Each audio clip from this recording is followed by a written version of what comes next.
my conclusion is that it's likely that these programs can help solve the men's work program if well implemented. If there's a very important condition here, if well implemented, and that's the place where I actually focused much of my research. The implementation problem is primarily to get the programs up to scale. In welfare, work programs were initially small, voluntary, and detached from regular welfare operations. So this would have been true with many pilot programs back in the 80s. So they had little effect.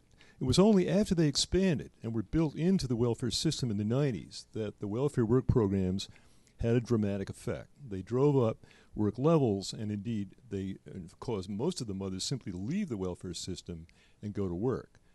So we had really a revolution in welfare driven by the work programs, which previously had limited effect in evaluations, but once they became big and unavoidable, then they had a huge effect.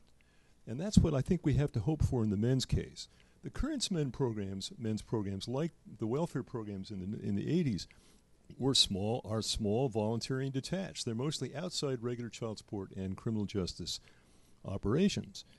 In order for them to have more impact, they have to grow in size, they have to become more mandatory, and they have to be built into the child support and criminal justice system so that they serve a much larger share of the men who are under an obligation to work. And at some point, what you hope to do is develop the threshold, the level of enforcement where suddenly the men get the message that now they really do have to work, this is required now, and they have to go and take the jobs very jobs that they would have taken 50 years ago without question.